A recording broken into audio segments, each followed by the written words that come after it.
City के उमरा police station में पार्ले पॉइंट के पास में जो भोग बन्नार है इस केस में उसको एक अमन उल्ला जनादुल्ला शेख, ये आदमी को 2-3 साल से फरियादी जानता है। उसने फ़ोन करके अपने घर पे बुलाया, जहाँ ये अमन उल्ला अपने परिवार के साथ अपनी वाइफ के साथ में रहता है, और वहाँ पे इसको बुला के अपने फ्लैट में एक रूम में बंद कर दिया। वहाँ पे ऑलरेडी एक लड़की बैठी हुई थी, बाहर से बंद कर दिया। इतने में 3 लोग, जैसे ही वो अंदर उसको बंद किया तो 3 लोग आए, बाहर से कुंडी खोली और एक ने खुद को डी स्टाफ PSI बताया और 2 लोग जो साथ में थे उन्होंने खुद को डी स्टाफ वाला होना बताया। और उसके साथ में अंदर आते ही उसके साथ मारपीट शुरू की, उसका शर्ट उतरवाया, कुछ फ़ोटो खींचे और उसको ब्लैकमेल करना चालू किया कि अभी तुम्हारे ऊपर रेप का FIR हो जाएगा और तुम्हारी बदनामी कर देंगे, ये सब सोशल मीडिया में हम लोग वायरल कर देंगे। इस तरह से उसको धमकाना शुरू किया। उसके साथ मारपीट भी की फरियादी के साथ में, और 20 लाख रुपए दे दो वरना रेप का गुनाह जो है वो तुम्हारे खिलाफ़ दाखिल हो जाएगा। तो उसने, जब फरियादी ने सामना किया कि मेरे पास 20 लाख रुपए नहीं है, मैं यहाँ छत से कूद जाऊँगा पर 20 लाख रुपए मेरे पास नहीं है, तो वो बार्गेनिंग करते करते नीचे आए और फाइनली 5 लाख रुपए में वो लोग माने।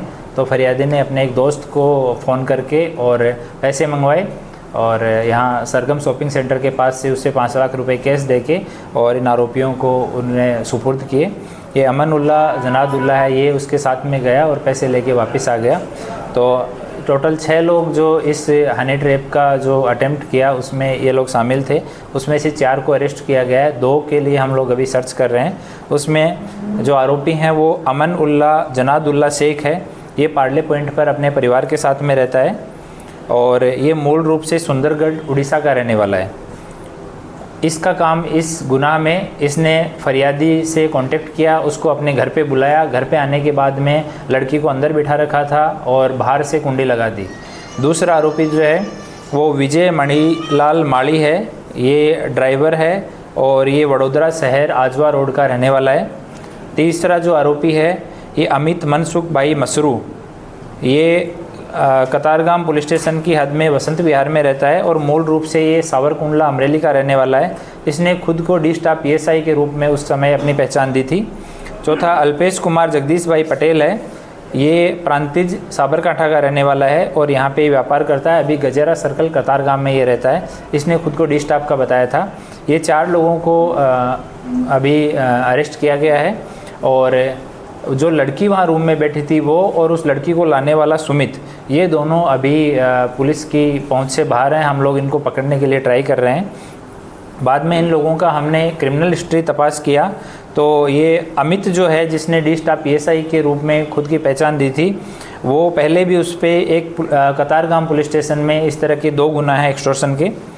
अल्पेश जो है उसके ऊपर कतारगाम पुलिस स्टेशन में 1 गुना ऑलरेडी दर्ज है और विजय जो है उस पर 1 गुना अमरेली में और 1 गुना वडोदरा रेलवे में दर्ज है और अमन उल्ला जो है उस पर पूना और सचिन पुलिस स्टेशन में 1-1 गुना दर्ज है।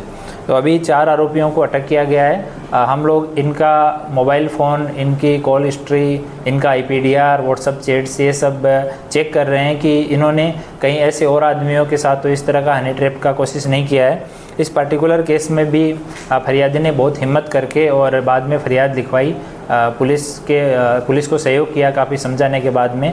नॉर्मली लोग हैं वो इस तरह के असामाजिक तत्वों से, बदनामी के डर से डर जाते हैं। तो ऐसा अगर किसी के साथ इंसिडेंट हुआ है तो पुलिस को रिपोर्ट कीजिए, हम लोग पूरा सहयोग करेंगे। सर, जो हिस्ट्री है वो किस तरह की है, लोगों की किन मामलों में? जो अमित वाला एक केस है उसमें इसी तरह का ही एक हनी ट्रैप का केस है जो कतारगाम में रजिस्टर्ड था। आरोपी और फरियादी दोनों एक दूसरे से परिचित है, तो बुलाया किस लिए है? ये जो अमन उल्ला जनादुल्ला शेख है, ये जब कोविड का टाइम था तब फरियादी जो है उसने उसकी मदद की थी। कई बार उसने पैसे मांगे थे, पैसे के रूप में मदद की थी, तो ऐसे ही फ़ोन करके बुला लिया। ये अमन उल्ला को भी पैसे की ज़रूरत थी, इसका कुछ एक लोन चल रहा है जिसकी EMI काफ़ी टाइम से ड्यू हो रही है, तो इसने बाकी लोगों के साथ मिलकर इस तरह का एक कावतरा रचा।